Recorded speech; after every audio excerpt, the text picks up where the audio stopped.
ओम नमः शिवाय गुरुदेव। गुरुजी, मुझे एक चीज़ पूछनी थी कि कई बार मैंने सुना है कई लोग अपने बच्चों के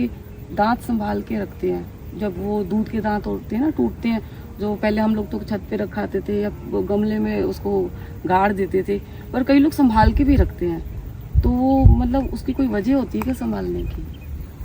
आपने भी थोड़ी देर पहले ही एक तंत्र से संबंधित बात की थी। तो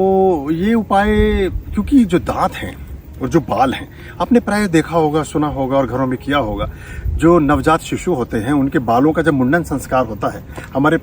16 संस्कारों में से एक मुख्य संस्कार है, तो उसके बालों को, उसके बचपन के नेल्स को, उसके दांतों को बच्चे के अगर हम बचा कर रखते हैं तो बहुत सारे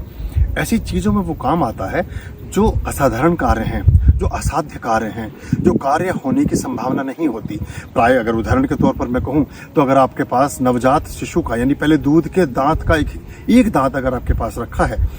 तो आप किसी ऐसी चीज़ में जहाँ आप हैं तो ठीक, आप सत्य के साथ हैं, आप न्याय चाहते हैं अपने जीवन में, लेकिन कहीं आपके साथ अन्याय हो रहा है। जो चीज़ आपको प्राप्त करनी थी वो चीज़ प्राप्त नहीं हो रही है, कहीं ना कहीं फैसला आपके हित में नहीं है,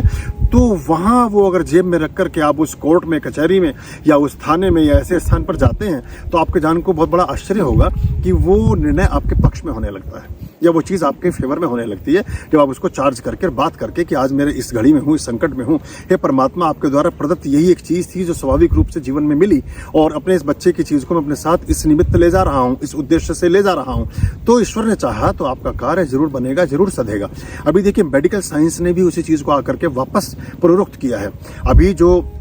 बच्चों की जो नाभि की नाल है उसको संभाल कर रखने लगे हैं। उस नाभि की नाल से ही फिर जीवन में कभी भी 100 वर्ष तक अगर वो व्यक्ति जीता है, उसकी जिंदगी होती है, तो उस नाभि की नाल के अंश से ही उसको ठीक किया जा सकता है, उसके रोग को सुधारा जा सकता है, असाध्य रोगों को भी ठीक किया जा सकता है। ये इसका सबसे बड़ा एक उदाहरण है। तो अभी उसके लिए बाकायदा बहुत सारे लॉकर्स बुक हो रहे हैं, उसके लिए बहुत सारी चीज़ों में हम उसको सुरक्षित करके रख रहे हैं और बहुत मोटी फीस उसके लिए हम देते हैं। तो अगर जैसे छोटे बच्चे जिनके घरों में हैं और उनके पास ऐसे दांत हैं या ऐसी कोई चीज़ है तो रख सकते हैं, और ईश्वर न करे कभी आप किसी ऐसे संकट की घड़ी में आए, आपके जीवन में कोई ऐसी स्थिति बने कि आप किसी दुविधा में फंस जाएं, आप किसी स्कैंडल में फंस जाएं, आप किसी परेशानी में हो और सत्य के साथ हों, आप असत्य में नहीं जिताएगा, आपको बुरी बात में नहीं जितवाएगा, लेकिन अगर आपका पक्ष ठीक है, आप अपनी जगह ठीक खड़े हैं, तो आपको निश्चित रूप से लाभ मिलेगा, आपके साथ अन्याय नहीं होगा।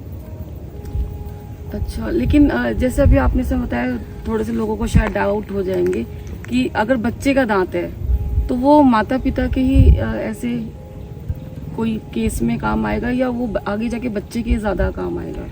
वो माता पिता के लिए भी काम आएगा और बच्चे के भी काम आएगा। बच्चा भी माता पिता से ही आया है, माता पिता नहीं होते तो बच्चा भी नहीं होता, और बच्चा है तो माता पिता है और माता पिता है तो बच्चा है। ईश्वर ना करे कभी आपको उसकी आवश्यकता पड़े, लेकिन अगर आपको लगता है कि आपका पूरा जीवन आप 80 साल 70 साल के हो गए, तो छोटी सी चीज़ जो आपने प्रिजर्व करके रखी है उसको अपने बच्चे को देकर जा सकते हैं कि ये कुदरत की दी हुई एक ऐसी चीज़ थी जिसे तुम, परमात्मा ने तुम्हें दिया था। बाकी चीज़ें तुमने जब अन्न ग्रहण किया, जब बाकी चीज़ें ग्रहण की, तब तुमने बहुत कुछ किया, तब वो सब चीज़ें आनी शुरू हुई। लेकिन दूध के दांत यानी जब तुम कुछ भी भोजन पदार्थ ग्रहण नहीं करते थे, तुम दुनिया की कोई चीज़ नहीं थी, नेचर से नेचर ही काम कर रही थी, माता के दुग्ध को पी करके ही तुम बड़े हो रहे थे। उस समय कुदरत ने जो पहले बाल, पहले दांत, पहली चीज़ें तुम्हें दी, वो जीवन में तुम्हारे उपयोगी हो सके, तुम्हें संकटों से बाहर कर सके, ये एक उपहार स्वरूप हम तुम्हें दे रहे हैं, उसके भी काम आ सकता है। वो भी अपने पास इस चीज़ को रख सकते हैं।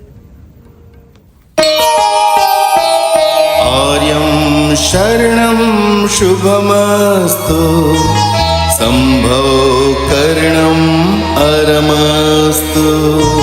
आर्यं शरणं